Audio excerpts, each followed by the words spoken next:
Hello folks, Phil Gallagher of ThrabenU here for another Legacy video. Today is going to be the last of the videos in the Prison series funded by Sean K, and today we're going to be playing with a Colorless deck. Now, a lot of times these Colorless Prison decks in Legacy are referred to as MUD, M-U-D. And a lot of times they used to play like Metal Worker and Staff of Domination to kind of untap that and play some big mana plays. But that's kind of fallen out of favor. One, because removal has gotten a lot better. Kind of everything from Abrupt Decay on has really just scaled up, become more efficient, more flexible. So leaning on a kind of expensive creature paired with another card that may or may not stick around forever is becoming less reliable. Two, we're not in the days where you need to play like 6 or 7 mana colorless finishers anymore, because cards like Karn the Great Creator and Karn Scion of Urza now exist. We are going to play some of the old MUD staples, like good old Lodestone Golem, which is a major pain in the butt if it comes down on like turn 2, but we're also going to be playing some newer cards as well.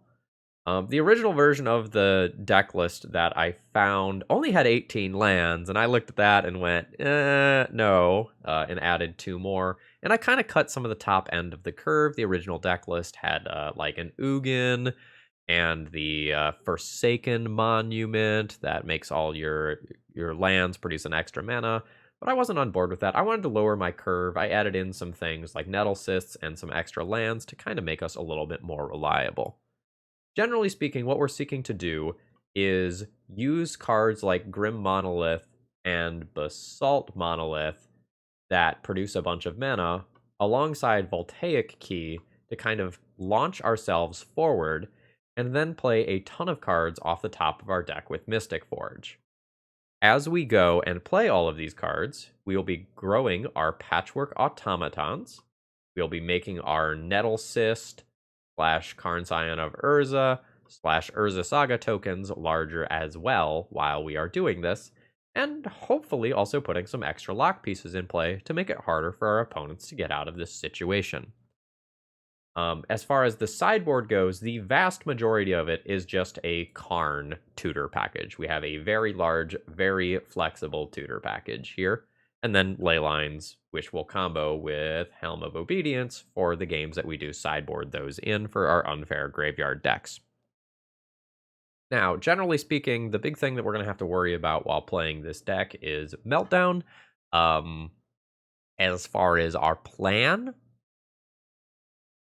anyway, no, like, this is an artifact-based deck. We have a handful of planeswalkers that can survive a meltdown, and maybe some of these CMC4 things can survive a meltdown. But generally speaking, we're hoping to kill our opponent before they find a meltdown, or otherwise make it so that they can't cast the meltdown for a large enough number to actually be relevant. Like, that's, air quotes, the plan. I'm a little concerned about the mana base still, even after adding 2 more lands. There's a lot of mana in this deck. So, like, if we look at the mana that is in this deck, I believe it's 29 if we count the, like, Voltaic keys and Manifold keys. No, it's 34. So, like, there's a ton of mana in this deck, but, like, you need some to get started, and, like, City of Traders and Urza Saga are both disappearing lands, so, like, that's something that you have to keep in mind as well. So I'm hoping this kind of works out really well, because, like, I really enjoy just crushing people with Nettlecyst. Gives me a sick sense of satisfaction. That's the kind of legacy pervert I am. All right, anyway, if you're new here and you enjoy what you see today, please consider subscribing. And if you are a regular, please throw me a like before this video begins. That's the easiest way to support my content for free. If you've been around for a long time and you want to support me financially and are in the position to do so, please consider becoming a YouTube member, a Patreon subscriber, or doing a donation deck list to fund one of these awesome videos. All right, let's battle. All right, this is a one-lander. This is not going to do it. This one will. This is going to be a keep. I'm definitely throwing back the second Karn. And then I believe I'm going to believe in my deck. And I'm going to shove a Sphere of Resistance down my opponent's throat and try to make them sad. I, in turn, will be very sad if I get wastelanded. Because I super need this Ancient Tomb to do stuff. Ooh. A nice, honest scrubland, I hope. Not a filthy one of fetch target for Serenity for Reanimator. Sphere might be a little awkward for me this game. I'm gonna kind of accept that. And, life total be damned. We'll find out pretty quickly whether we're playing against, like, some sort of deck like Dead Guy Ale. Ah, damn, it is Reanimator. Oh? This a Goblins deck? And this is a splash for a sideboard card? Feels like yes. I mean, like, this is my line. Like, I just play a Karn. Is it safe enough to do this on the mana that my opponent is on? Probably. Let's battle. That disco ball, it just wants to get in the red zone, you know? And then at some point, I can break this expedition map. But I don't think I'm looking at doing that immediately. Is my opponent just going to concede here and give me no more information to work with? I would be thinking pretty heavily about that if I was them. Okay, there is a Bloodstained Mire. Okay, we are going to see a play. Is another Scrubland. Okay. What are we doing over there? What are we doing over there? Alright. I can just play a Lodestone Golem. I have one... So I realistically have 4 mana right now. I have a giant sideboard full of stuff. I just grab a Nettlecyst here. Lodestone Golem is also probably just really good, though. And, like, Lodestone Golem is probably not going to tax my stuff all that much. I don't think I'm interested in swinging with the 3-ball here. Sorry, the Sphere of Resistance. Like, I don't really want to make this trade. I think I'm just going to go ahead and minus. A Walking Ballista for 2 is pretty good. Grab a Nettlecyst, though. I think I'm in a situation where my individual decisions probably don't matter too much. Like, I feel just so very far ahead. Okay. I guess opponent could him to Turok me. That would be a little bit annoying. What? Okay. We are in crazy Brewtown, folks. Alright. 1, 2, 3, 4, 5. I have 6 mana this turn. Let's count again. 1, 2, 3, 4, 5, 6. Which means I can play a 5 mana artifact. Go ahead and minus to do that. Grabbing a Skyboat. Float 2 mana. Play in. Okay, yeah. Alright, you're done? That's fair. Alright, so we are playing against Mardu Zombies? So, I wonder if this is similar to, like, ye old Sam Black, like, Zombardment with some updates. That didn't play Aethervial before. So we might be in full Brewtown territory. I'm going to assume that my Sphere of Resistances are going to be bad on the draw against an Aethervial deck and bring in Leyline in those spots. I want this script to tutor for. I'm willing to board that in. I don't think I need to. A Nettlecyst is okay. A lot of this stuff I just want to be able to tutor for without really knowing what's going on. How do I feel about Lodestone? Lodestone is probably worse than Nettlecyst on average. Unsure on, like, another Walking Ballista versus just some Lodestones as, like, 5/3 annoying cards. The Lodestone tax is mostly one-sided, unlike the Sphere. Let's leave the possibility. What? Yep. What just happened? Return to game. There we go. Sorry, that was some weird clicking. I lost my train of thought. I'm gonna click submit deck. This hand's a little awkward. I can play turn 1 Caracas, Expedition Map, turn 2 City, turn 3 Lodestone, maybe turn 4 second Lodestone. I also can have worlds where I just play turn 2 Karn if my opponent starts on Aethervial. That said, I don't think I'm excited about this hand. I don't know whether or not my opponent has Wastelands in their deck yet. I think I'm just going to ship this one. Turn 1 Port, turn 2 Urza Saga, playing Patchwork Automaton, turn 3 Urza Saga, Grim Monolith, make token, or something like that. This one's probably fine. Throw back one of these two, and like it varies depending on how my opponent's opening hand looks. I'm gonna throw back the Lodestone Golem in case I end up wanting to Karn and Aether Vial. I'm not entirely convinced that's correct. All right. Absolutely. Oh, okay. They are afraid of the Sphere of Resistance. Maybe they have an actual factual combo resist. Like, I don't want to play that out yet. I'll just play Rashad and Port and pass. Maybe they have an actual factual combo finish. Okay. So, like, a Sculler type card could definitely happen here. Undead Augur. When it or another zombie you control dies, you draw a card and you lose 1 life. Okay. Ancient Tomb gets me to 4 mana this turn if I feel like I need to be at 4 mana this turn. What happens if I just play out Grim Monolith? Next turn I can have 1, 2, 3, 4, 5, 6, 7 mana, which is just like Karn into Ensnaring Bridge. Isn't quite good yet. Seeing as that's not quite good yet, let's just play a Patchwork Automaton, and this will help soak up some beats on the ground. And we can kind of slow roll this hand a little bit.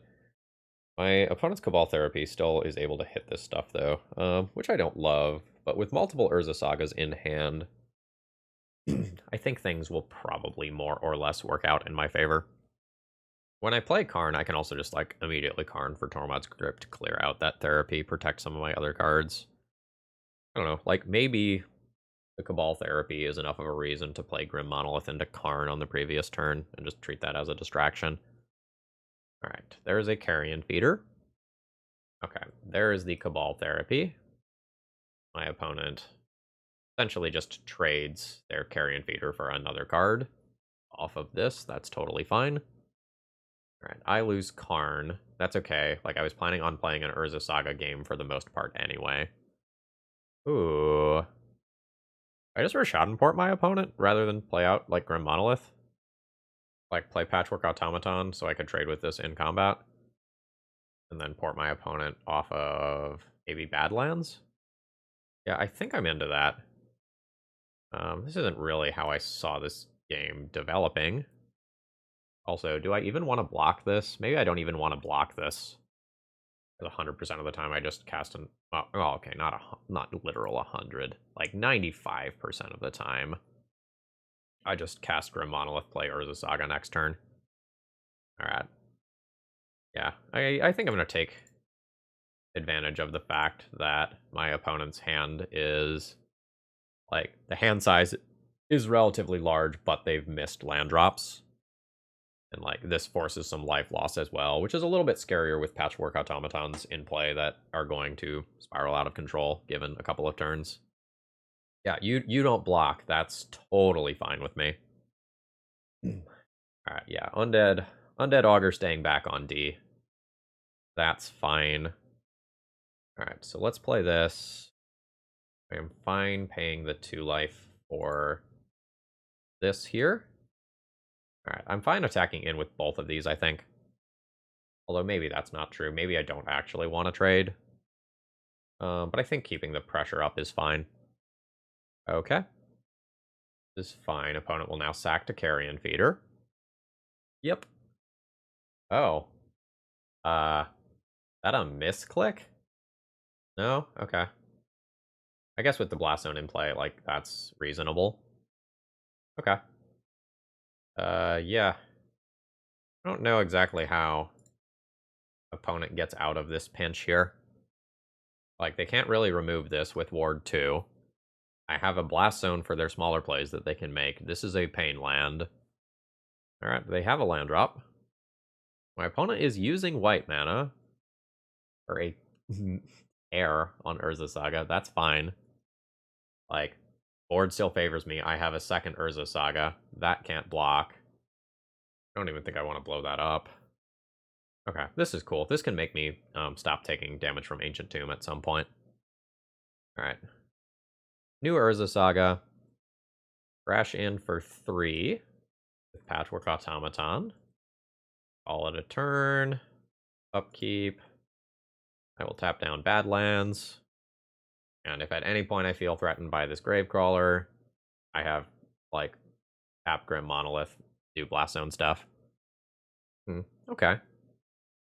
A little unexpected. I don't think it's a real problem, but it's a little unexpected. Alright, goodbye. Gravecrawler's probably too likely to come back to be worth my mana here. I'm just gonna go ahead and take the 2. Yeah, Leyline of the Void. I could go 1, 2, 3, 4, essentially. Play Leyline, and then still activate Urza Saga. Off of this, if I'm willing to let my opponent open up their mana. I believe I am. Alright, so there's Urborg. Works cleaner for me if I do everything at sorcery speed, right? Because then I can use the Grim Monolith mana more efficiently. It'll be worse against another Liliana, though. Yeah, it's only wasting 1 mana. Alright. 1, 2, 3, 4. There's a Leyline. And I will probably go for an end of turn Urza Saga token, which kills my opponent if they do not have a removal spell. I'm not going to make this token now because of another sorcery speed edict. I will happily take the 2. Okay, this doesn't look like a problem right now. This can block, I guess.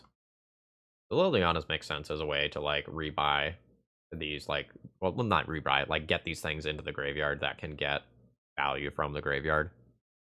Oh, okay. Opponent just discarded a Swords to Plowshares, which I guess means they have some other way of dealing with this token that I am about to present here.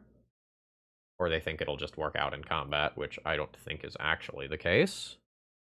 Tap these 2. Well, I could just tap these 2, get Shadow Spear, equip for 1, 2, have a 4/4, and also Rishadan Port my opponent.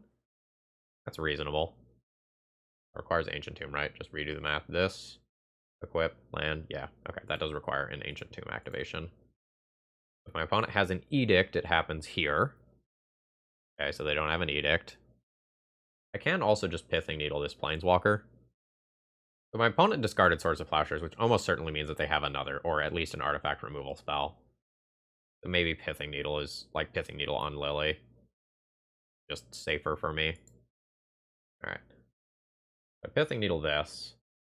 So if I attack, my opponent just, like, immediately returns this, so that's not really all that great for me. Or no. Leyline happens. Okay, so the attack is still good. So let's send that at my opponent. Okay, there is the Source of Plowshares that I just played around. I might just Blast Zone away Gravecrawler. Rather than Rishadan Port my opponent. I think I'm good with that. Opponent going to 1 here. Another Swords to Plowshares. And that's pretty good. This is fine. No, it's not actually. Oh, it's not actually fine. Because I would destroy my Pithing Needle now. That's awkward. I probably could have done this better. Yeah, I messed this up. Okay. Alright, let's take the 4 and then just untap Grim Monolith, because that makes Karn-based lines a little bit better. Another Relentless Dead. I also can just tick Blast Zone up to 2 now. Getting 4 power off the board is really good. And I don't care about my Grim Monolith that much. Alright, let's put a charge counter on Blast Zone. So this is 3 mana to sacrifice. So if I go 1, 2, 3, I don't have mana to play this Grim Monolith afterwards, unless I'm willing to take 2 damage, which I don't think I am. I think I just do this at sorcery speed. 1, 2, 3. I don't want to get got by some expensive trick that I'm not thinking to play around. I really love this one of Urborg that I added to the deck, by the way. Just feels very smooth. Like, in terms of helping out these Ancient Tomb situations. At some point, that Silent Clearing has to be cycled. Or, sorry, Silent Clearing. Yep. Okay. Another Relentless Dead. This is fine as long as I don't just bottom out and draw mana. Alright. So there is a 2 mana Grim Monolith. We'll go 3 mana. Play out Manifold Key. Untap Grim Monolith with my floating mana. And then I can take my opponent off of white or red mana. White takes them off of Tide Hollow Scullers. That seems fine. I imagine my opponent is immediately dead. All 4 Relentless dead. I imagine my opponent is immediately dead to me drawing a Karn. It's just Karn, Leyline, Helm. Very cleanly. But I bottom out and just drew entirely mana at the tail end of this game here. Unfortunate. 2, 4, 5. Yep, okay. I mean, I'm not too worried about winning the game where I'm on the play, though. What could I have done differently? Could have not Pithing Needled Lily and instead just gotten an Expedition map, put that on board, gotten another Urza Saga with that. That would have won this game. So, my opponent is afraid of the Sphere of Resistances. I don't know that I actually want them. Like, I just want to make a creature that kills my opponent, because, like, my stuff is going to be much, much bigger than their stuff if I'm functioning. I do think I need the ley lines to get around, like, infinite blockers. How do I feel about the 5/3 Lodestone Golems versus Sphere of Resistance? Like, these are just bigger than my opponent's creatures. Not bigger than multiple of them, but bigger than any one individual creature. Maybe I leverage the fact that I'm on the play by playing the Sphere of Resistances over Lodestones. That would leave me a little threat lighter than I would like to be. Probably trim 1 Basalt Monolith and keep 1 more threat of some kind in the deck. Like, keep a Lodestone Golem. That's probably reasonable. Alright. How is this hand? It has a Leyline. Goes turn 1 Blast Zone, turn 2 Nettlecyst, and then gets stuck. And the Nettlecyst is not large. I think I'm interested in just mulliganing this one. This is going to be a much better hand. So on turn 1, I can go Ancient Tomb, Grim Monolith, Mox Opal, Nettlecyst, and then turn 2 Lodestone Golem or Mystic Forge. I'm going to keep this. Both of these are just the nuts. I think I'm going to put the pressure on as fast as possible and do these two. Alright, my opponent has gone to 6. Alright.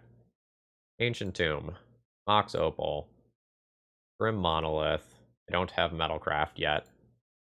So this will just be 3 mana for a turn 1 3/3 that will be attacking for at least 4 next turn, assuming that this doesn't get Thought Seized. My opponent would probably miss on a Cabal Therapy, which is the good thing here. Alright, Aether Vial is good against Lodestone Golem, but like I am going to have absolutely blistering pressure here. Alright. City, 1 mana, E. I'm fine with untapping this to not take Ancient Tomb damage. And I have 10 power on board on turn 2. This is pretty disgusting. We're not really doing the prison-y side of this game. Just like drawing the 1 of Lodestone alongside Nettlecyst has just made it so that like we are an aggro deck here. Unfortunately, it is Voltaic Key instead of Manifold Key, so I don't have the option to just go full-on unblockable. I'll hold that in hand. Alright, here is an attempt at 10 damage. 10 damage occurs. And I'll just be untapping with Nettlecyst, or sorry, untapping Grim Monolith at some point here. Okay, that doesn't block. Also, like, my opponent might miss the fact that I can untap my creatures, so it's very possible that I get a creature in combat. Okay, sure. Okay. So let's... Oh, I actually can't untap this creature, because, like, this is the thing that I can untap. So let's go ahead and untap the Lodestone Golem. We'll happily take my free block here. Take out that creature, and I am assuming that was a misstep. I'm far enough ahead here where I am comfortable doing this. It's maybe unnecessary, but there's a couple of specific draws like Karn that can make me want to have that bonus mana. Alright, 3. Untap Grim Monolith. Go up to 5 mana, which is how much I need to cast Karn. Cast Karn. If my opponent has an Aether Vial play, it has to be made now. I'm just getting extra information before I do my attack step. Alright, and that is good enough to get the W here. Opponent's got some neat things going on over there, but it just feels a little bit slow. Hey, you. Do you have a business or product that you'd like to promote? Would you like, say, a certain legacy YouTuber to do that for you? You want to get 10,000 plus eyes on your product? Consider shooting me a message. My contact information is available in every video description. And for everyone else, did you like and comment on the video? It helps out a lot. All right, back to the content. All right, this is a really tough opening hand. I'm on the play. I can play Mox Opal followed by Ancient Tomb. And then any land means that, like, this is a very powerful lock piece hand. If my opponent is playing Death and Taxes, though, as potentially indicated by the Yorion, a Wasteland or a Rishadenport ruins me, and I probably never recover from it. So I think I'm just going to go ahead and mulligan this hand and try to find something that is a little more consistent and stable. I'm not really excited about this. It's fine if this is a control deck, and I don't think it's fine if this is Death and Taxes. It's just a little bit awkward. I'm going to keep it. Go Urborg turn 1, Urza Saga into Grim Monolith on turn 2. Urza Saga is going to work towards cool stuff. I'm just thinking if I want the Patchwork Automaton or the Karn. I think I want the Karn. But, like, man, I really hope this isn't Death and Taxes. I'm, like, very much not equipped to beat this deck with this hand. Fuck. Okay, at least Karn's good against that. Blast Zone. So, this is this play, I think. Just into the Grim Monolith. I can immediately play a Basalt Monolith to get another card out of my hand. I think I'm fine with that, because there's some worlds where I end up hiding like a coward behind an Ensnaring Bridge. I'm not 100% there. Might be looking at Karn into liquid metal coating in the short term, depending on whether or not something like a Thalia happens here. A Rishadenport. That's not actually going to do a ton, right? So, like, that's going to probably tap down my Blast Zone. Yeah. That can happen. And then I can just play Urza Saga into Karn. Oh, Mox Opal is nice as well. I think I just want the Karn this turn. Let's go ahead and go Mox Opal, Urza Saga, 1, 2, 3, 4, Karn. That's now off. We'll minus here. Yes. I think I just take the liquid metal coating. Torpor Orb is also tempting, but I think the Rishadenport on my opponent's stuff here is just too good early in this game. Alright, so let's make it so they can't use their planes in this turn cycle. Potentially taking them off of relevant plays. Do I have a key in my sideboard? I do not have a key in my sideboard. That's fine. I have a billion different relevant plays that I can snag. Stoneforge is fine. So, just minus get Ensnaring Bridge and not really think about it here. Awkward that I didn't get Torpor Orb. Yeah, this is actually very awkward now that I didn't get Torpor Orb. I guess it just becomes Walking Ballista. My Karn's loyalty is just a little lower than I want. I don't get an Urza Saga token this turn. Alright, that's awkward for me. Didn't play around Stoneforge properly. Just sitting that Torpor Orb in play probably gives me time to do this. It's just... yeah. I think I regret that decision. I think that was an objective mistake. Alright. Alright, there's a Ballista for 2. We'll go ahead and fire off this damage on Stoneforge Mystic. And then mostly just hope not to eat, like, land plus Skyclave. We'll go ahead and turn 1 planes.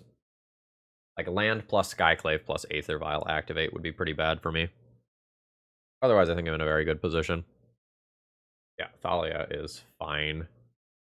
That's not a high enough impact card to really just crush me here. Alright.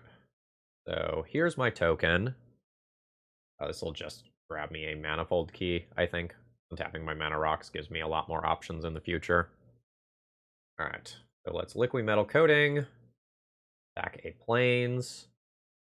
Makes life more difficult for my opponent.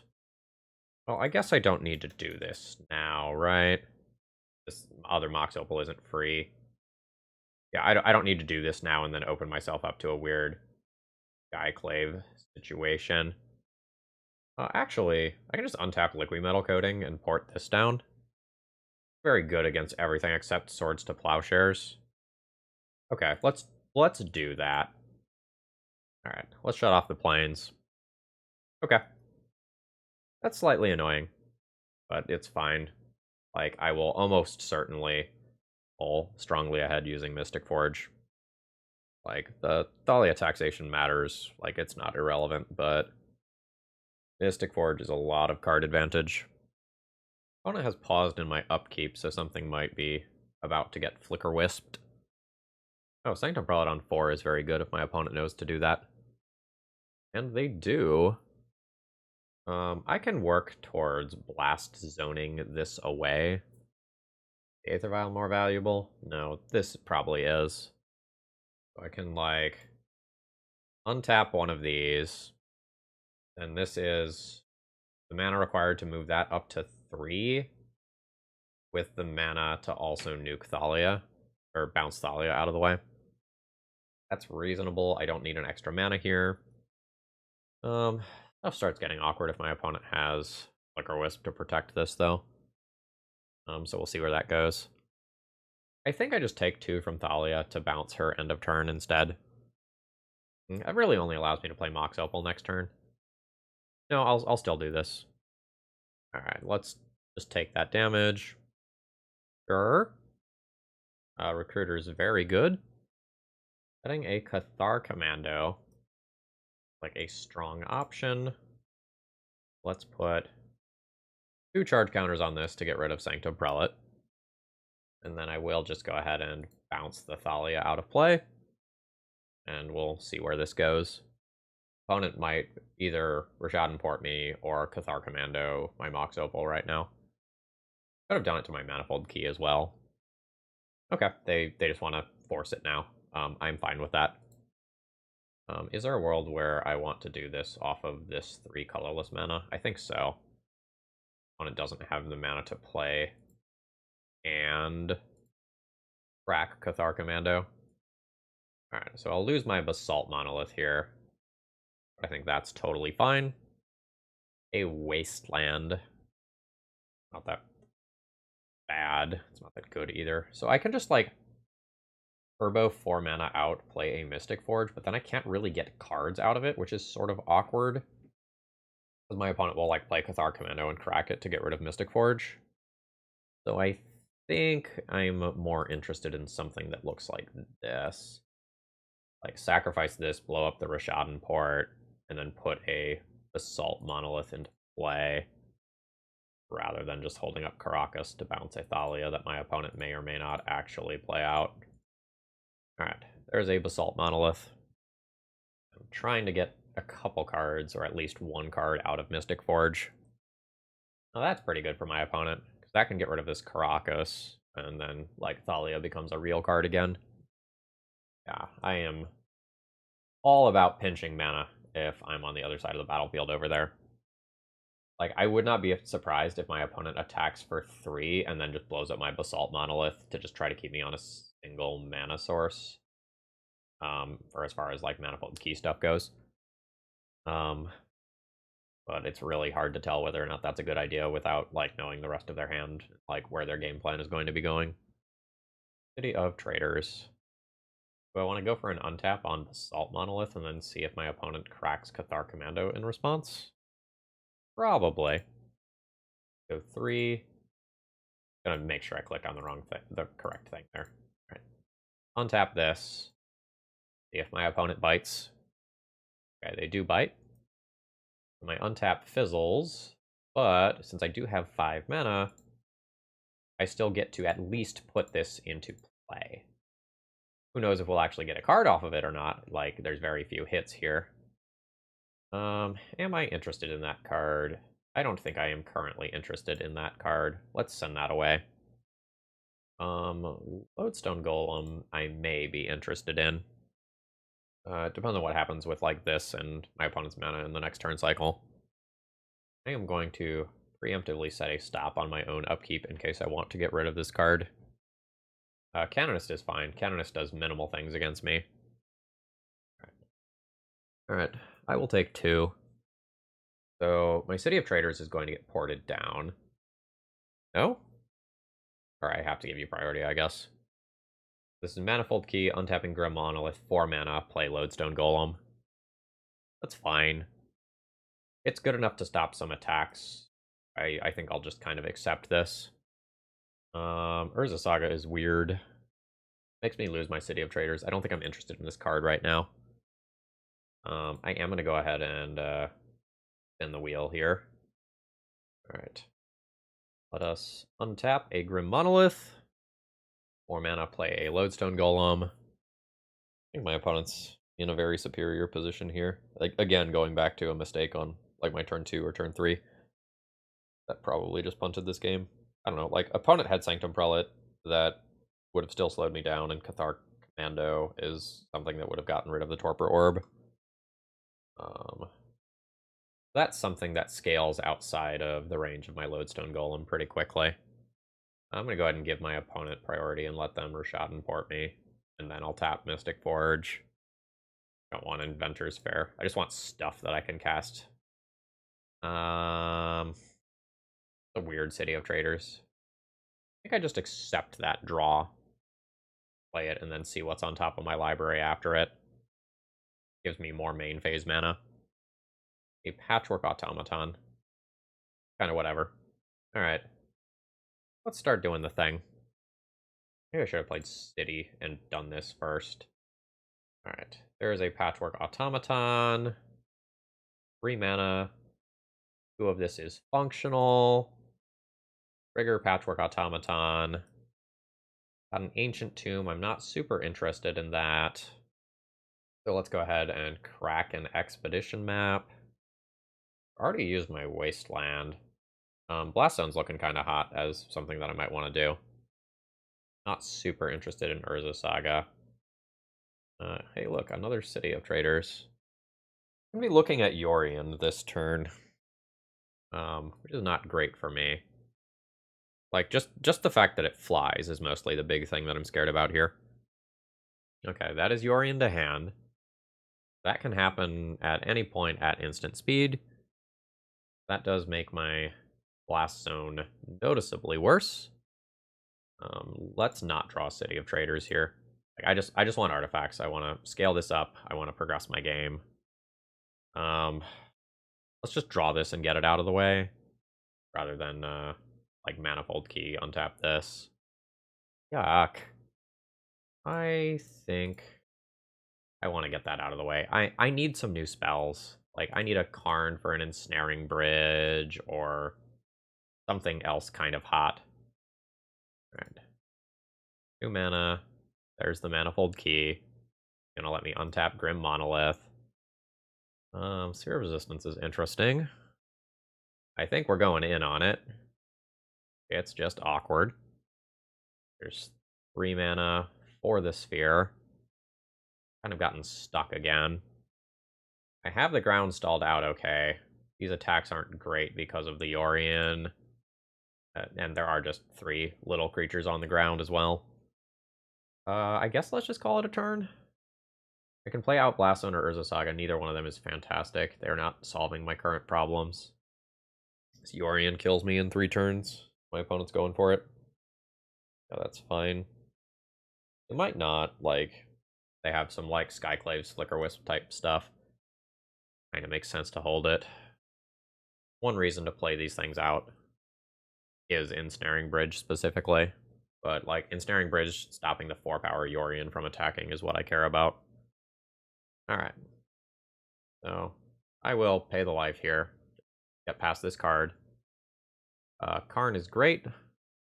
Oh wow, my opponent just let me draw it. This is a non-artifact spell, so this does cost 7 mana. Which is okay, I suppose. The 1-2, Manifold Key, untap this, or untap this again. 5, 6, 7. There's the Karn. Yep, that was expected. Oh, a Solitude instead. Sure. Paying for the ward. Okay, there's the ward. Assuming opponent has another land, Solitude getting rid of my Lodestone Golem is a pretty big blow to me. Okay, yeah. Eat the stuff out of the graveyard while you can. Sure, that's fine. So let's just go ahead and immediately minus this. Again, spells cost 2 more, meaning that I can't just grab and play Torpor Orb immediately.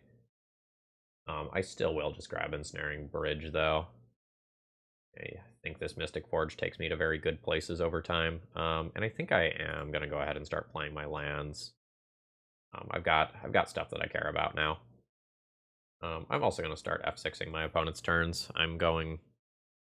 Like, I have a lot going on my side of the battlefield, and I'm pausing to, like, cough and stuff as well, so I'm eating up kind of a disproportional amount of clock. The Solitude is coming in.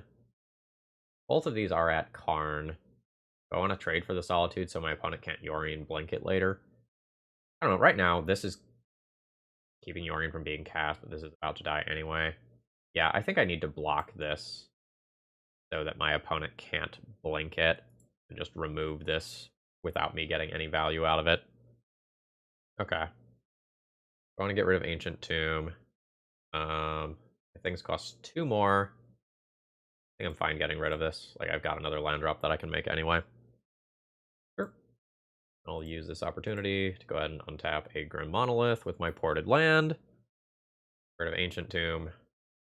Urza Saga is kind of whatever as a draw. Go ahead and play that.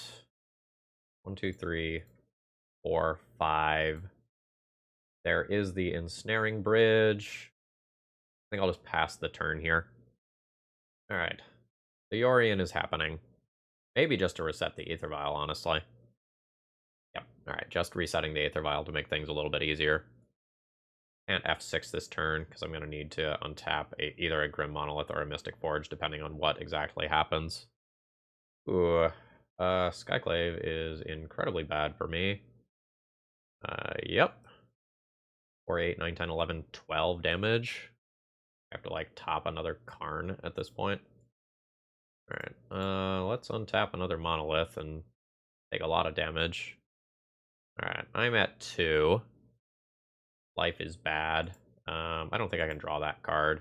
I just need to find something more relevant. A new Karn. Sure. How does this read? Outside the game. Yeah, can I get the Ensnaring Bridge back with that? I've never actually had this come up. 3, untap. 5, 6, Karn. Minus. Yes. Grab Bridge. Play new Urza Saga. 1, 2, 3, 4. Untap a Monolith. 3, 4, 5. Bridge. Call it a turn. And now I'm good until my opponent finds, like, Baracus or equivalent. Okay, Flicker Wisp, Junks, Ensnaring Bridge out of the way, and killed me. Alright, yeah, I lost that one because I did not Torpor Orb on turn 2 or 3, whatever it was. I've also eaten a lot of clock, which is not great. I will probably board in some amount of this stuff. Like, I need this as a tutor target. I need this as tutor targets, I think. I can probably board this in. I can probably board that in. Need that as a tutor target. I can potentially board in a Ratchet Palm, depending on how much stuff I have that I want to cut. I don't really like Sphere of Resistance. Like, it's very awkward for me. Like, since that one is symmetrical, whereas Lodestone isn't. I think that's going to give me those cards. And then I don't really want to play one Sphere of Resistance. I guess that means I just, like, play a Walking Ballista. And I just lose out on my ability to, like, tutor and kill a Hate Bearer, unless I have access to enough mana for Sky Sovereign. Alright. I would like to play first. Generally speaking, I don't think I want to play against this deck, by the way. No lands, mulligan. This has lands, but still dead to a lot of stuff here. Like, is Double Construct really going to do it here? I'm going to keep. I need to win some games quickly if I am going to be able to win 2 games in 5 minutes. And this hand will either win or lose quickly. Like, just unquestionably. I think it's lose quickly. Let's remove this upkeep stop. Move the one on my turn as well. I probably need to preemptively play out my Mox Opal on my turn so that it doesn't get taxed by Thalia. Alright. That's bad for me. Now I don't have to play the Mox Opal out immediately. Let's go Urborg Pass and see what my opponent can do. Okay. Probably need to just make my land drop. And then I probably just play stuff to make sure that I have Metalcraft for next turn active so that I can just Karn or Mystic Forge. Can't really F6 right now, which sucks because these individual seconds do very much matter. So this city gets ported, and then I need to spike another soul land. That is not another soul land, so I have 1, 2, 3 mana to work with. I'm not even going to make the land drop. I think opponent just ports me forever, and I lose. I'm going to preemptively charge this up to 2. I think I'm more likely to use it on that number. It's just awkward. Alright. Another Voltaic Key is not what I'm looking for. Again, just kind of stuck. Very stuck. So I get double Rishadan ported into absolute oblivion here. If I can sneak a Karn into play, it will be very good. But I'm not currently capable of that. Since I'm so low on clock, my opponent doesn't even have to present a threat here. They can just keep porting me, and it's totally fine. Yep, file is fine. It's very good for my opponent. It does come with some risks. Yeah. Oops, all keys. Say Livy. Now, admittedly, I am like a Grim Monolith away from going wild. Cataclysm. Alright, given that I have 4 minutes on the clock, I'm going to go ahead and concede here and just call that good. Like, my opponent keeps a Rishadan Port and an Aether Vial. I'm down to, like, 1 land and a Mox Opal. I'm not feeling good about the game from there. GG's. Alright, this is round 3. I have no lands. This is going to be a mulligan. This is going to be a keep. So I think this looks like this. Oh, shit. Sorry, this was a mulligan. So Pithing Needle going back. Kind of planning on using that to turn on Mox Opal on turn 1. I want a Pithing Needle Wasteland. I guess I don't need the Mox Opal mana. Just Ancient Tomb, Grim Monolith, Pithing Needle, Wasteland, Sphere of Resistance is good. I maybe don't need the second Sphere of Resistance. Really depends on what my opponent is playing. I don't know, the Mox Opal is kind of nice. Alright, let's throw back the second Sphere. Alright. Ancient Tomb. Grim Monolith. 3 mana. Cast a Mox Opal now. It doesn't matter as long as it's before the Sphere of Resistance. So we Pithing Needle Wasteland. Alright, that's off. Sphere of Resistance. Okay, it's in play, and we can probably just Urza Saga token our way to victory here. I want this upkeep stop back. You have a Bauble? Otherwise, I don't know what you're playing. Like, this is a thing that exists. Yeah. So opponent just exposed themselves to a potential wasteland. Not that I have it, but they exposed themselves to 1. Alright, so this Grim Monolith is going to cost me some mana. That's fine. This makes my options better for the future. And I'll take some Ancient Tomb-based damage. Again, though, I think that's okay. Ponder away. We were probably playing against a Jeskai control deck, in which case having a Sphere of Resistance backing Urza Saga probably just means that I'm golden. Alright. There's an Ancient Tomb. I'll make an Urza Saga token end of turn. Which will be a 1, 2, 3, 4, 5, which will be a 6/6. Yeah, feeling pretty good at my ability to just run over my opponent here. Okay, yeah. So in case you're not familiar how this works, this is cast for X equals 0, and then my opponent paid the tax with a different color, meaning that it can actually exile the card that my opponent wants it to exile. So we'll see what their follow-up play is, just to ponder. That's fine. Probably just getting Expedition Map off of Urza Saga, and just making another Urza Saga. Probably the best line that I have versus Sweepers. Alright, so there's my token. It takes 4 mana to untap this. Okay, this is fine. Again, I can take this damage. This is a-okay. I am looking to absolutely just overrun my opponent here. Alright. There's an expedition map. I can just crack that next turn. Or I can crack it now, actually. Post-combat? Like, end up with the same amount of stuff. Okay, yeah. Let's just swing for the 7 now, then. Puts opponent to 10. I'm fine using this. Crack this. Is Wasteland better? No, I don't think so, but I think it's very close. Alright. I can go like 1, 2. Play out the Patchwork Automaton. Ugh. Alright. This sort of thing is why Urza Saga was better than Wasteland there. Sure, this is fine.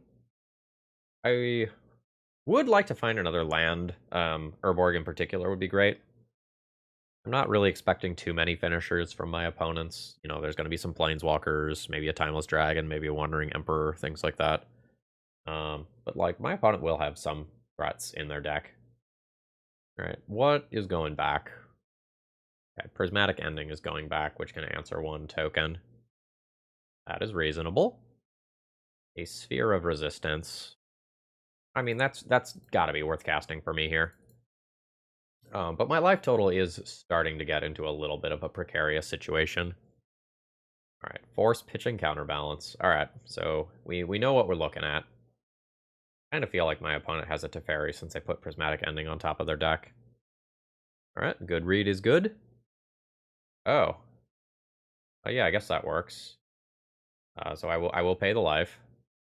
My opponent can prismatic ending away that token, but then I just replay the Urza Saga.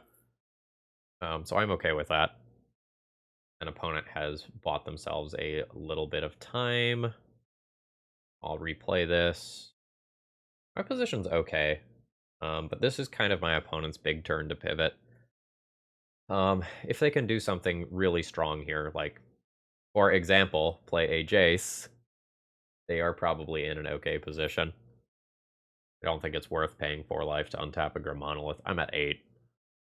Alright, let's see where this goes. I probably just need the extra body in play. Again, though, there's a decent amount of ouch going on. That was a 1/1 that just got Force-o-Willed. My opponent is just trying to keep their position strong. So I've got 1, 2, 3, 4 artifacts. Urza Saga will be the 5th. Second Urza Saga will be the 6th. The thing that I tutor up will be the 7th. It can be Shadow Spear. Would be the 8th point of life, representing theoretical lethal. And then at end of turn, let's do this. Lots of different things can happen here. Go ahead and activate this like so. Do I want it to be a manifold key for unblockable later? Or do I want to go for the kill now? I don't think I have the kill now. I'm going to grab a manifold key. Like, it makes me significantly better versus, like, future Snapcaster mages and such. And allows me to more easily represent lethal next turn. I don't know. Maybe I'm supposed to just go for it because things aren't getting better for me. Damn it. Okay. I think with my opponent having 3 different active planeswalkers, I'm comfortable scooping this one up. This game is going to be incredibly long if I play it out, and I think my opponent wins 80% of the time or more. I'm going to value my clock here. I don't think I'm going to sideboard much. I might board in a Nettlecyst over, like, a random Basalt Monolith, just to have another body and a slightly higher density of those sorts of things. Crucible is an okay card to board in over a Basalt Monolith as well. I think most of the rest of this stuff I'm interested in leaving in the sideboard, though. Just boarding out a little bit of mana in a matchup that is going to go this long seems pretty reasonable. And my Karn should have plenty of other good targets, so that, like, I'm not just looking for, like, Crucible Urza Saga off my Karn. Like, I've got other land destruction, other threats there. And plus, my opponent will exile some amount of things as well. Alright, I am on the play. I think this is going to be a keep. It's a little awkward. Well, my opponent's got a decent number of non-basics that Wasteland is good against, and, like, Lodestone Golem is a Lodestone Golem. I think I'm just going to lead on Rashad Port Shadow Spear. I'm a little punished if I draw exactly Ancient Tomb next turn, but I think I'm okay with that. Like, I did, what, 12 damage to myself last game or something like that. Now it's just Urborg and Rashad Port my opponent's fetch land, I think. Alright. I'll absolutely attempt to tap this down. I don't believe that that actually happens. Just trying to make my opponents like Brainstorms and Ponders worse. Okay, they've just allowed it to get tapped. Which might just mean I'm interested in Wastelanding it now. Yeah, sure. The Wasteland is a really nice follow-up play to a Lodestone Golem, though. Let's see what my draw is, and then I'll see where my head's at. I'm not playing that city anytime soon. I think I'm just going to waste the fetch land and potentially make my opponent's Ponder significantly worse. Wastelanding a fetch land just feels so dirty. It doesn't get to happen very often.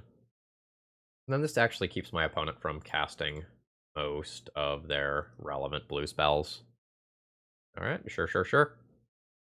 Alright, so now the fun begins.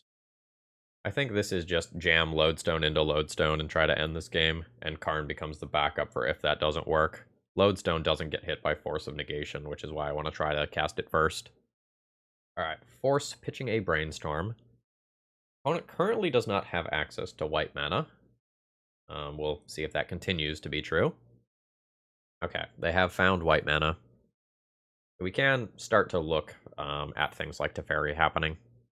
I almost wish I had, like, a Sorceress Spyglass in this pile of cards that exists in my sideboard. Okay. You don't have white. I'm good with this. Good with that. I think I'm on this one. It's worse if my opponent has both Plains and Swords to Plowshares in hand. But this will make my opponent's counterspells and cantrips significantly more awkward. Should it actually work? Alright. What? Wild. Okay. Let's get in here with Lodestone Golem. And then I am playing some amount of this stuff. I think given this development, I just put a Karn into play and stop this from being activated a billion times. Alright, so put one card on top of their library. I found a Force of Will for my Karn. They do have the one to pay the one to pay for it. That's okay. Like, this represents Urza Saga. This represents, like, a huge number of cards off the top of my library. Even if my opponent's top card is Terminus and they trade with my Lodestone Golem or something. Oh, it's a Predict. Sure. There's also worlds where I just equip a Shadow Spear because, like, then Lodestone by itself becomes a 2-turn clock. The opponent knows what their top card is from Rorak, right? I don't understand what the holdup is here. Okay, my opponent is back. So what are we looking at? What did we just mill? Wandering Emperor. Okay. Alright, so do you have a Source of Plowshares for this little fellow? No. Okay, cool. My opponent's pondering. I don't know that I'm supposed to just, like, Scroll Rack, hit for 6 twice. It's probably better to plan for the future. I guess Expedition Map is actually not very good. Blood Moon in play. How much does this cost to equip? 2? This +3/+3. I probably just play this to get another body in play. Yeah. So there's a 3/3. Go ahead and just equip here. So the Lodestone Golem is a 2-turn clock, plus I have a Nettlecyst as a backup creature. Always. I wanted to play around single removal spell. It's okay, like I've still got a Mystic Forge.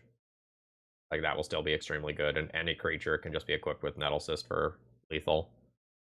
Alright. I guess show me Force of Will or Force of Negation? Like, it's fine if that happens, but this is very good otherwise. Urza Saga, not good right now. Let's Mystic Forge that away. Given these equipment, I think that is an above average draw. I will go ahead and keep that. Board is opponent controls, right? Yeah, an opponent controls. You're gonna Ruination me? Okay, you're gonna Jace the Mind Sculptor me. Okay, I mean, that's legitimately annoying. My Crucible of Worlds for Urza Saga tech is very much being shut down. Okay, there's a plateau. Okay, that's very strong. Another Patchwork Automaton on top, so I guess we start by casting that one. Now, I can't clear the top anymore with Mystic Forge, right? Like, that's just not a thing that I can do. I guess I'm playing both. It makes a third Terminus more awkward, but I think that's where I'm at. Single target removal spells aren't really great versus me right now. What is the follow-up? Okay, Ponder's fine. I'm expecting a shuffle here since my opponent just put some cards back with a Jace Brainstorm. Yep, okay, I'm correct. There's a mountain. Alright, so that's a prismatic ending. Will cost my opponent 2 more mana. This is potentially very good for me as long as the top card of my library under Ancient Tomb is an artifact. Hell yeah. Alright. So I cast this. This increases in size. I'm fine playing this mountain. I play this, which then increases this to a 3/3. Now I can attack and kill Jace unless my opponent has a Snapcaster Mage, I guess. And I am going to go for the Jace, otherwise the Jace can just bounce this in the future. So my opponent took a calculated risk in trying to get a little bit, like in trying to take this out of play and have this not kill Jace. This is very good. This can get larger in combat, which is relevant because of Shark Typhoon, so I think I just go ahead and cast this now. Alright, there's a Karn. Cool. I don't think I have to worry about anything dealing with this at instant speed. I think I just go ahead and attack now. Try to send my opponent to 3. I am successful. I'll play a mountain from my graveyard. And I am fine with generating a big here. Alright, Swords to Plowshares on the big. That's fine.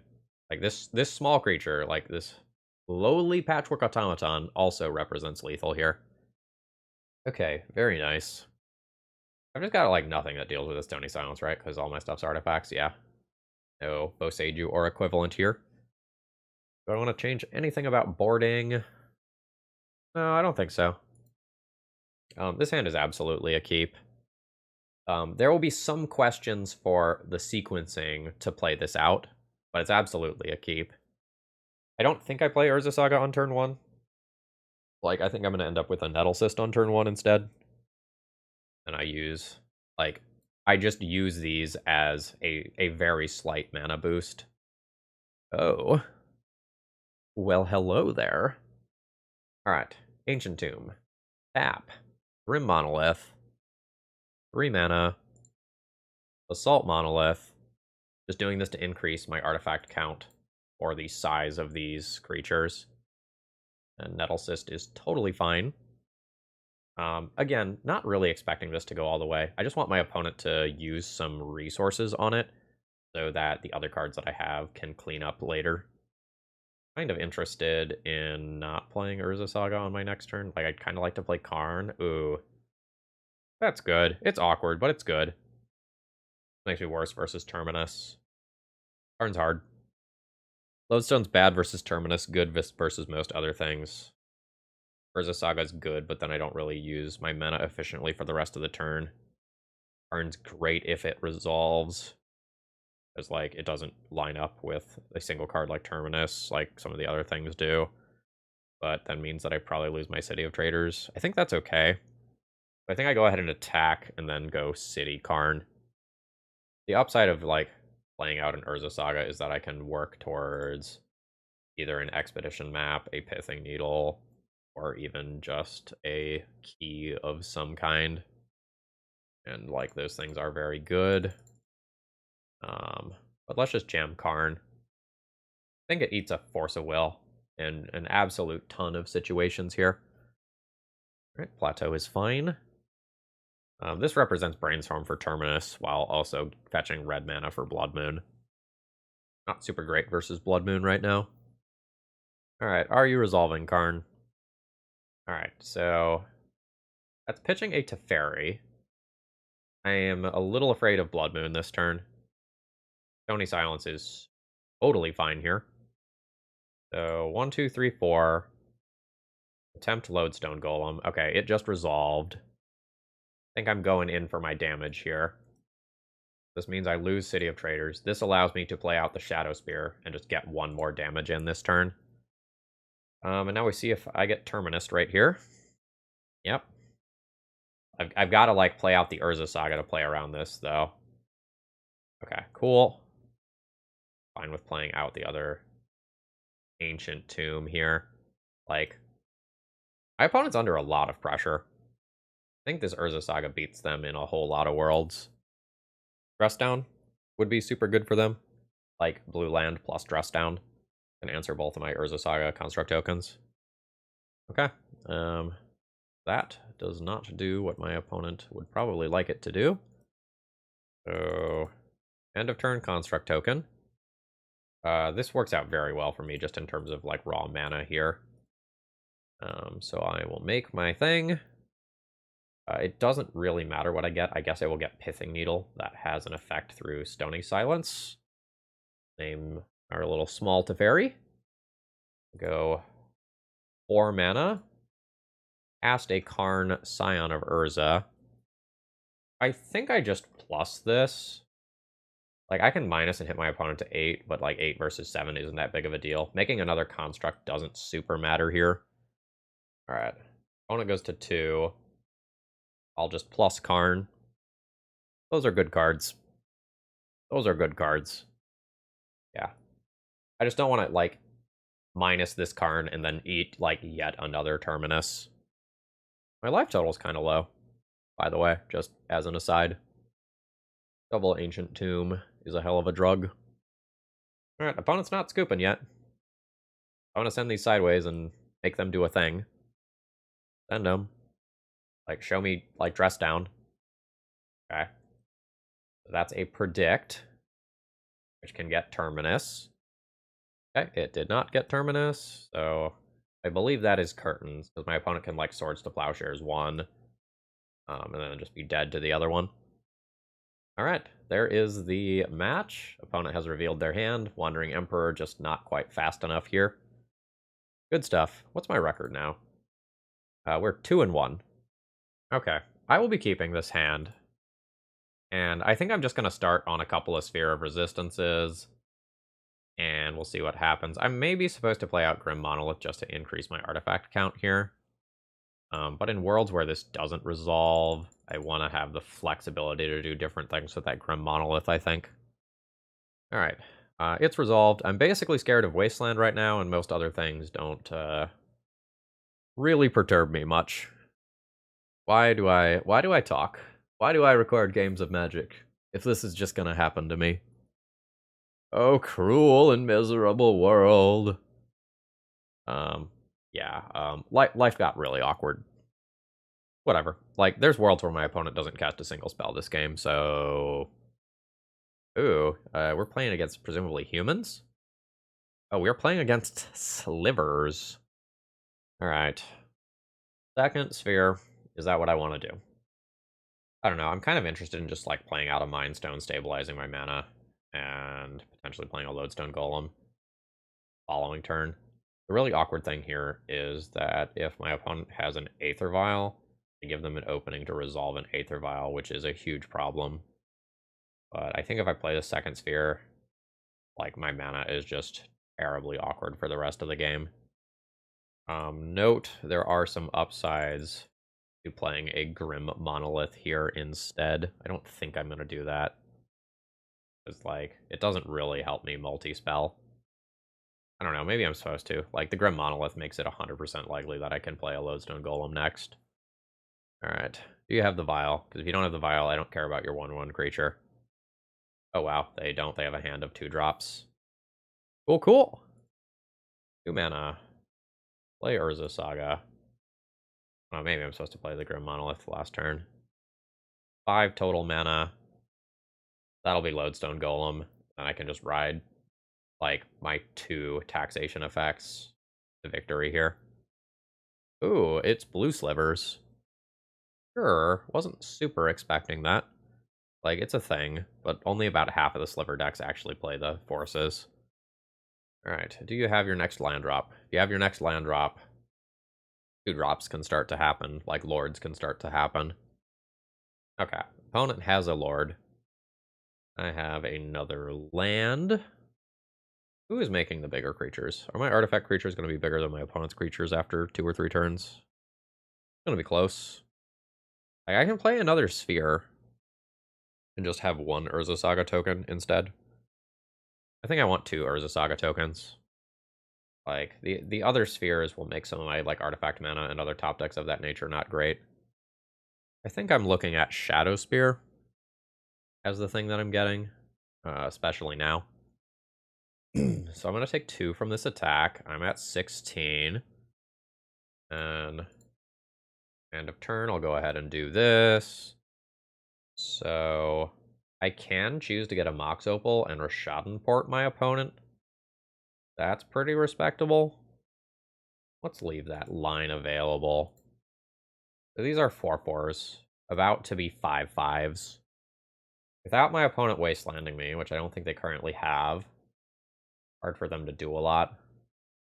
I don't know, the Shadow Spear for the trample is going to be so good. I think this is fine.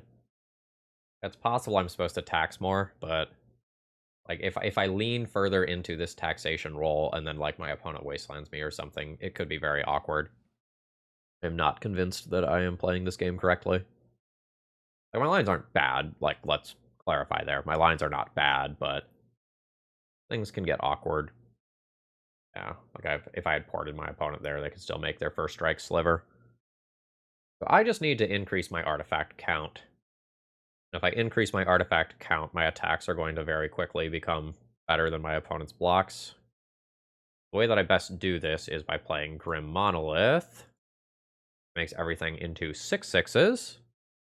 Tapping this, which allows me to play a Sphere of Resistance, making them all 7/7s, meaning that I can't lose a creature purely to first strike damage.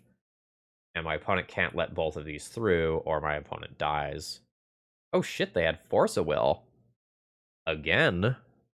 I don't remember which one Telekinetic Sliver is. The tap target permanent one. Okay. That's good to know about.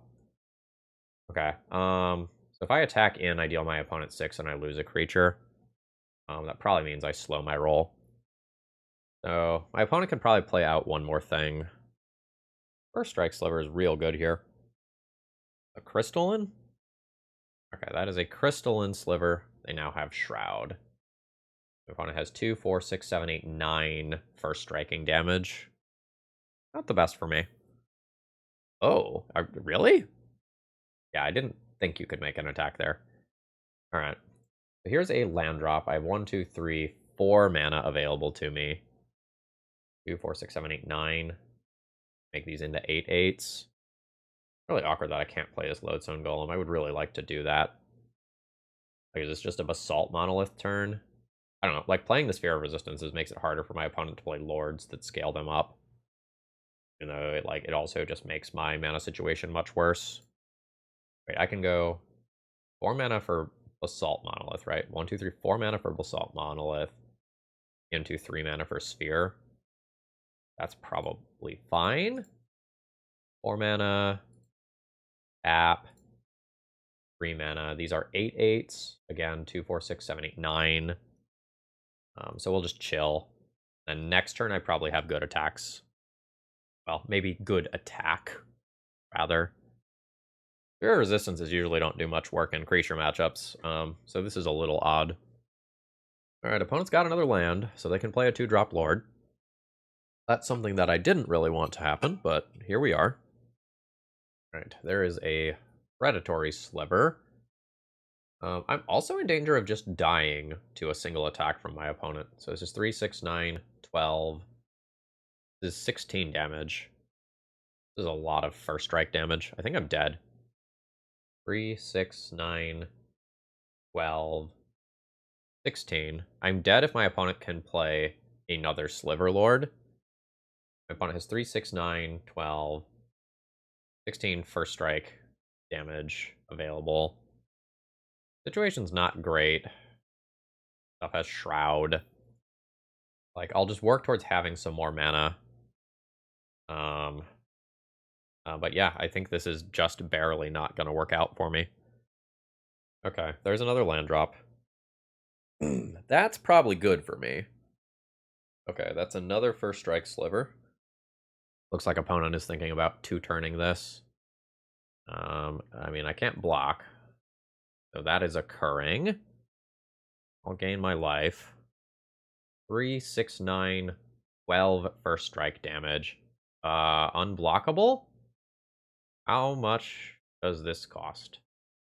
So there's 2 spheres in play. So this is 6 to make a creature unblockable. 1, 2, 3, 4, 5, 6, 7. So I have 1 extra mana.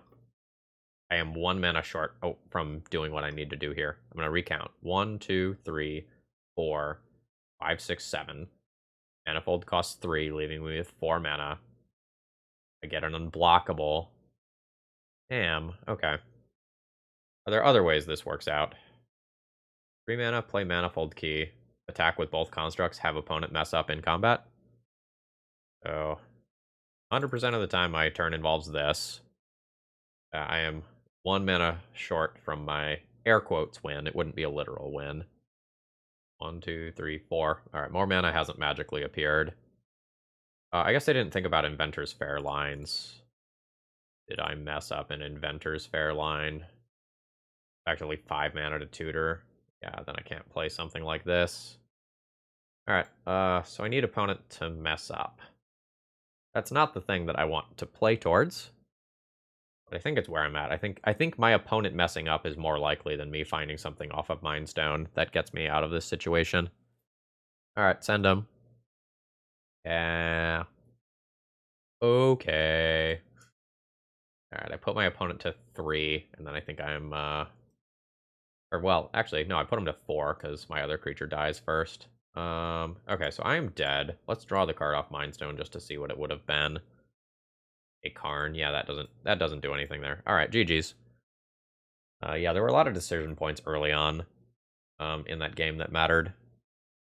Again, not 100% sure that I played that right. I do know that I want my spheres out. Like, I just want to be able to cast my cards. I'm not trying to, like, be the prison deck. I'm trying to crush my opponent with large constructs before they get their stuff going.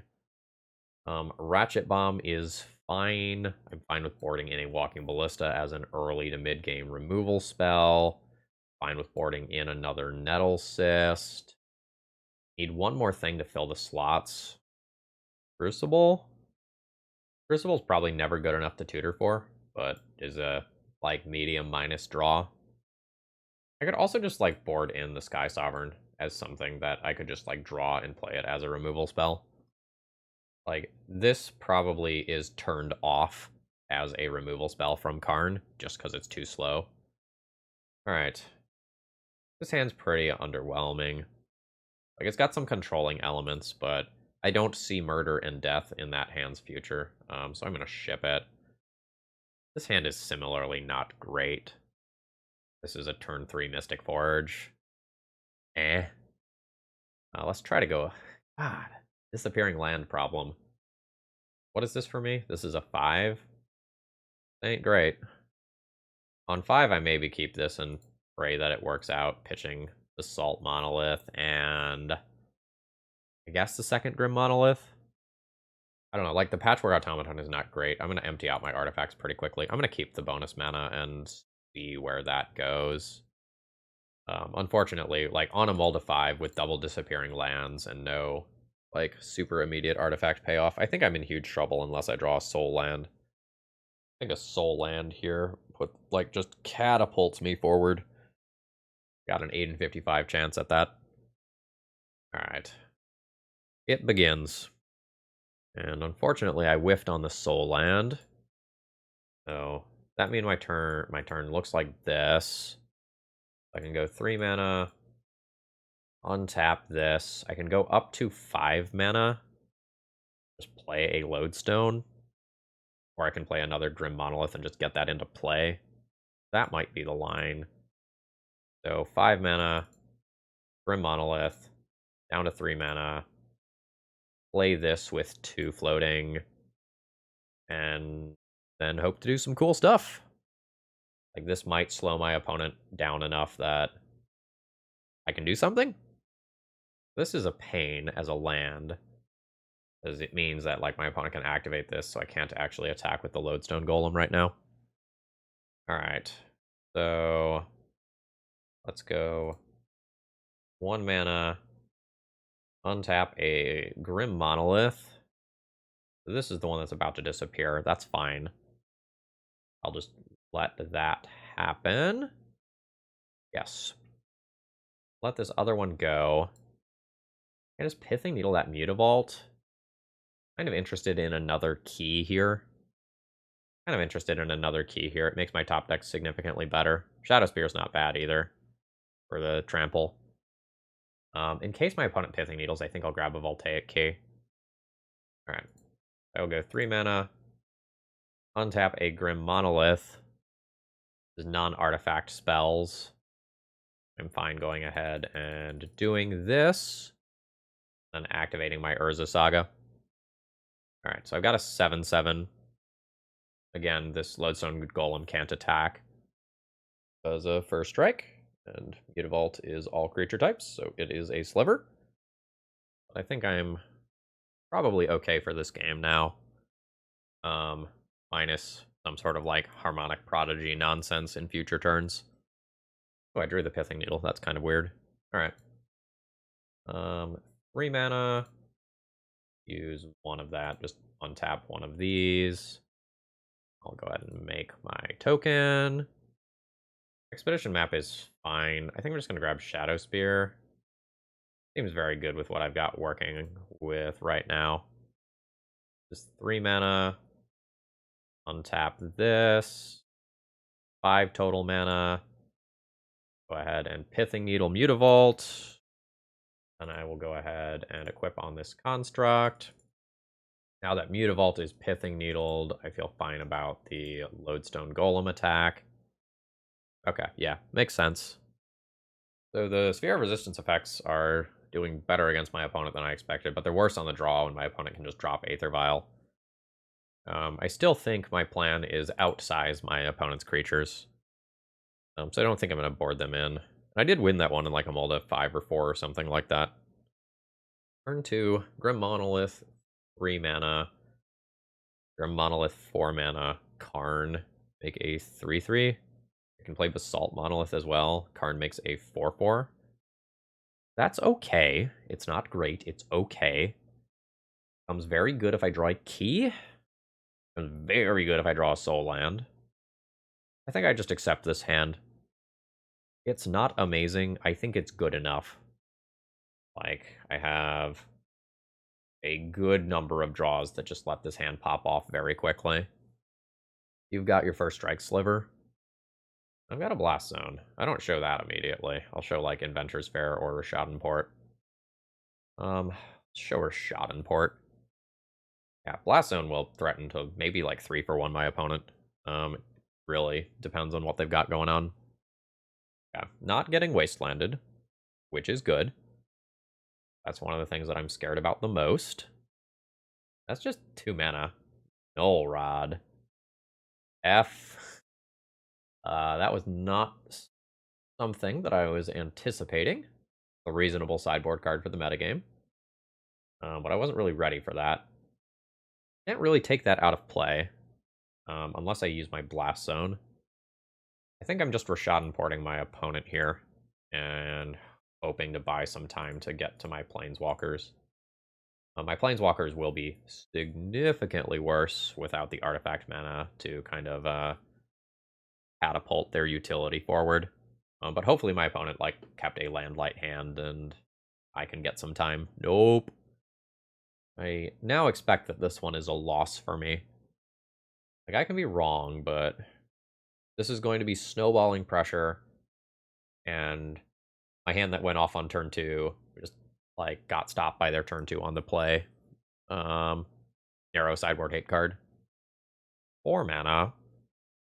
This Karn just represents a 1/1 right now. This just probably has to be Blast Zone, put a counter on it, remove these, and then try to go big. Mana's a little awkward here, and Wasteland will be very good against it. But this may significantly constrict my opponent's lines, which is kind of what I'm hoping for. I think if my opponent had a Wasteland, it was their draw step spell. If I was in their position, I'm Wastelanding pretty much no matter what. 5+ tap, 5+ tap. Bladed Sliver is fine. Opponent doesn't want to play out another 2-drop into, like, the thing that I very obviously want to blow up. I am happy enough taking 4 damage here. And then I will go ahead and put a charge counter on this. X is 1. Fantastic. So it costs 3 to activate a Blast Zone, meaning that I only have 1 leftover mana, which doesn't quite work out how I want it to. But here's to hoping that next turn looks good. Grim Monoliths are a lot of mana here. I have 1, 2, 3, 4. Each one of these is essentially +1. 5, 6. Be like Karn Great Creator plus a 2-drop. Not a lot of great ones here. Alright. Your 1-drop resolves. The telekinetic? What are we doing? This is a telekinetic sliver. That's very bad. That's Rashad Import the sliver. That worse than Null Rod and Sinew Sliver? It's not if I can just, like, get some mana and get a Grim Monolith into play. That's a pretty big ask, and my opponent might still try to aggro me down. I'm going to go ahead and nuke the 2-drops here. That telekinetic sliver is really strong. And, like, now it's just a question of, like, how offensive versus defensive is my opponent going to play. So if they just turn these 2 slivers sideways and dome me for 2, I think I'm okay. But if they double Rashad and port me, I think I'm dead.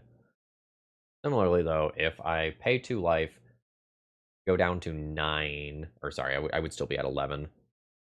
If I go down too much on life, and then tick this up, like, I kill this, but then there's, what, 2, 3, 4, 5, 6, 7, 8 power in play. And that is just a disaster in a different direction. So I think I was absolutely just hedging towards drawing a soul land there to try to get out. And I think my hand that was capable of producing a 4-drop on turn 2 just was too slow. For the record, I really don't think Telekinetic Sliver is particularly good in this metagame because there's so many red elemental blasts floating around, but it's doing work here. Sliver Hive also online, by the way, so they get to produce a new Rishadan port every turn. So again, I'm just 100% on the top deck a Soul Land train to do anything relevant. Ensnaring Bridge isn't really going to help me out. Pithing Needle doesn't really help me out, because, like, these things have different names. Like, each one of the slivers has this ability. That's how that works. Yeah, tap my stuff. I get it. Yep. Okay, so now I can pretend, right? So this is 2 Grim Monolith. 3 mana. Untap this. I just get stuff out of hand to work towards Ensnaring Bridge potentially doing some good work later. And having larger artifacts should that become relevant. Just 3 up to 6. Double check sideboard here for relevant artifacts. Walking Ballista, unfortunately, was boarded in. Bridge is relevant in a couple of turns, but I think I'm dead in a couple of turns, you know? Alright, so there's Basalt Monolith. Vomit this stuff out of hand. 6 mana. I think I play the one that produces a body this turn. Try to force my opponent to attack it. Potentially giving me a little bit more time. So what, this is a 5/5? That's pretty good. I'm dead to a Lord, though.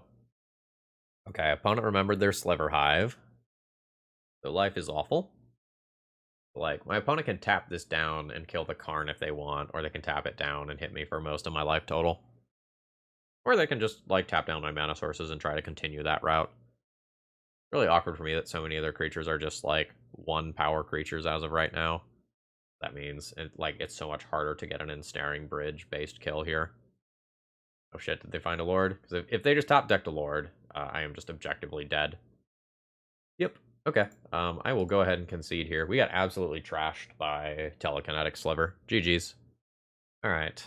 So 2 mana, Sphere of Resistance on turn 1 is a thing that I can do. Otherwise, I can play Blast Zone, Voltaic Key on 1 into Sphere of Resistance, or... Actually, how does the Basalt Monolith line work?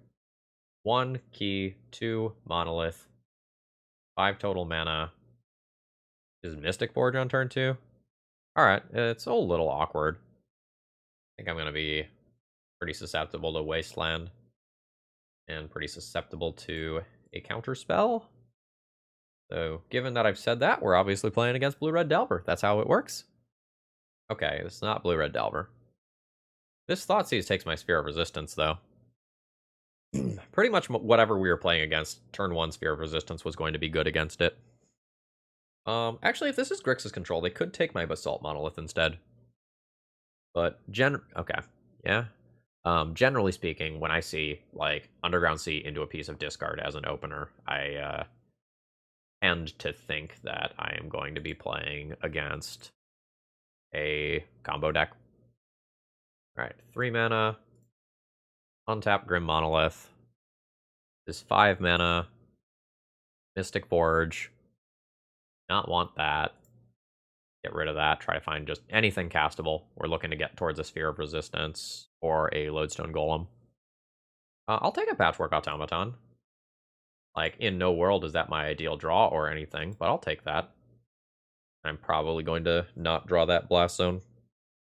We'll see. Like, things can happen, but I've set the stop on my upkeep to filter that card away. Okay, with a Street Wraith being cycled, we are either playing against Doomsday or Death's Shadow, and we'll probably find out one way or another very quickly. Doomsday is the answer. Okay, it looks like we are going to see the Dark Ritual into Doomsday immediately.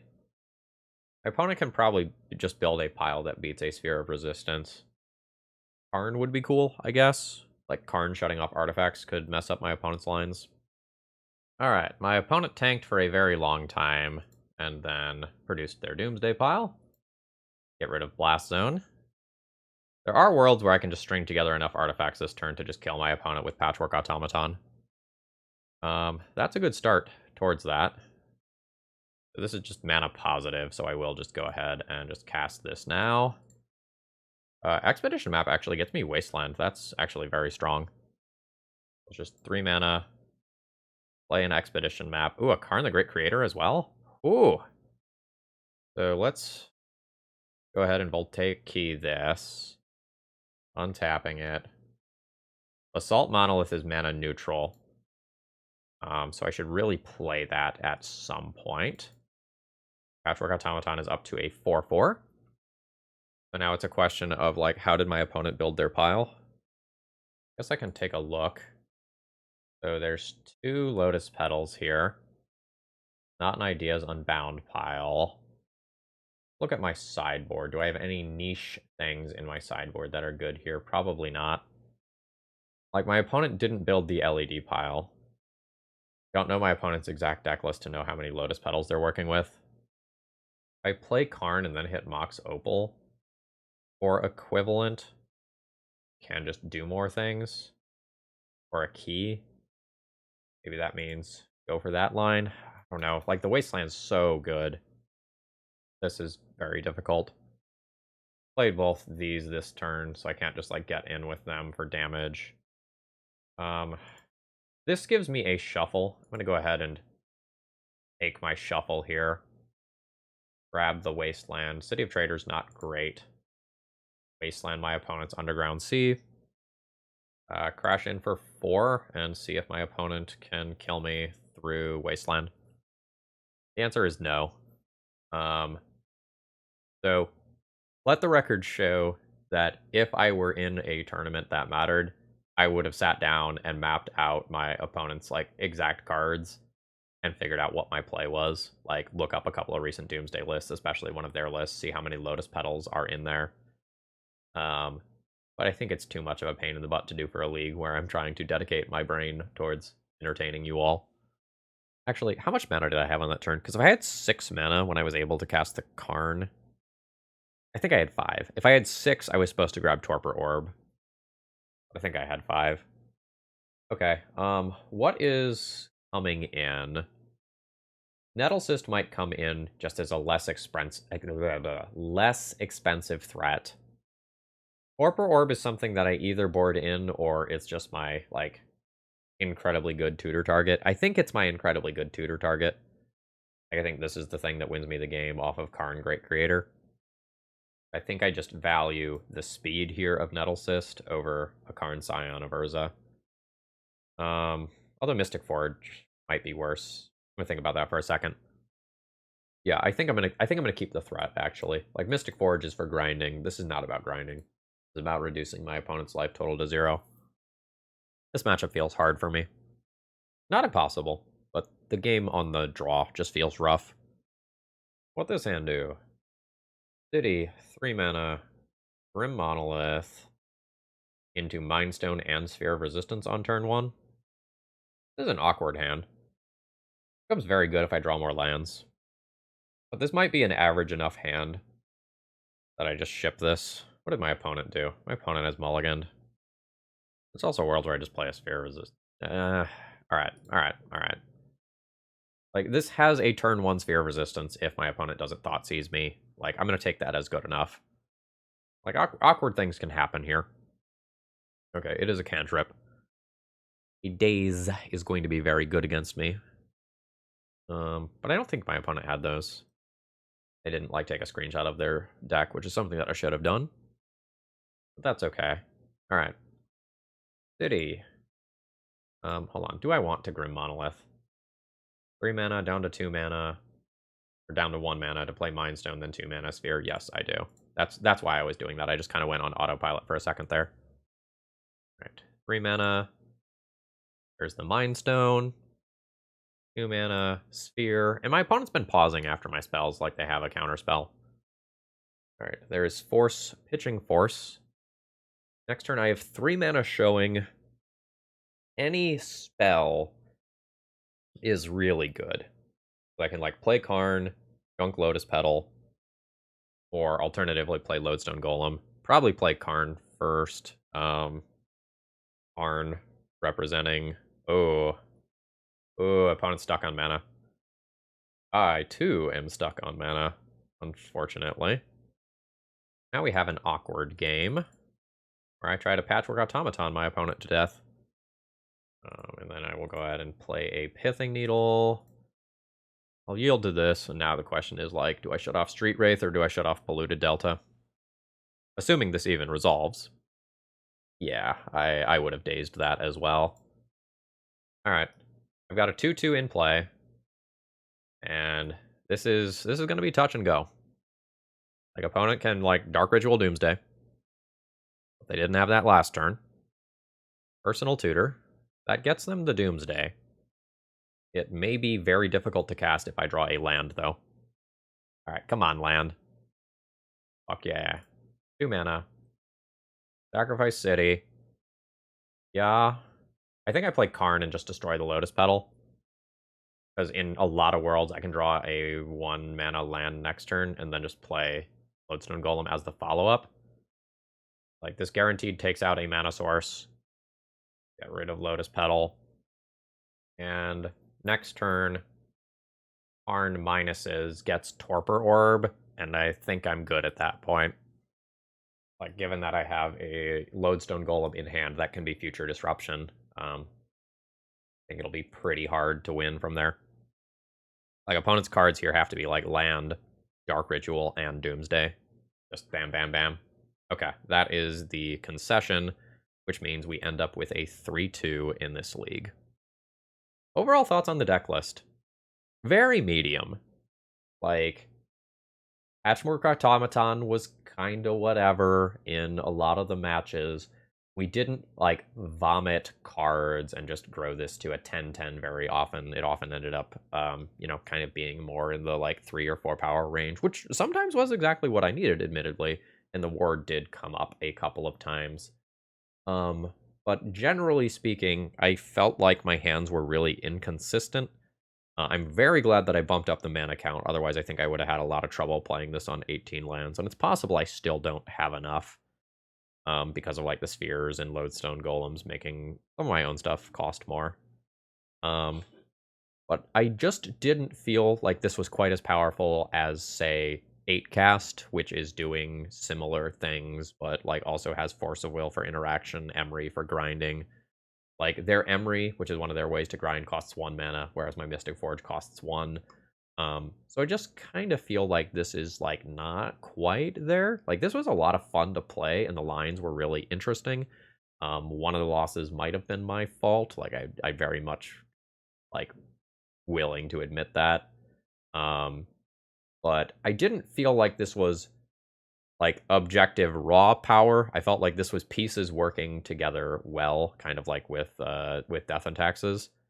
So like this is something worth exploring, but I don't know that this is more competitive than like the roughly tier 1 artifact list that already exists.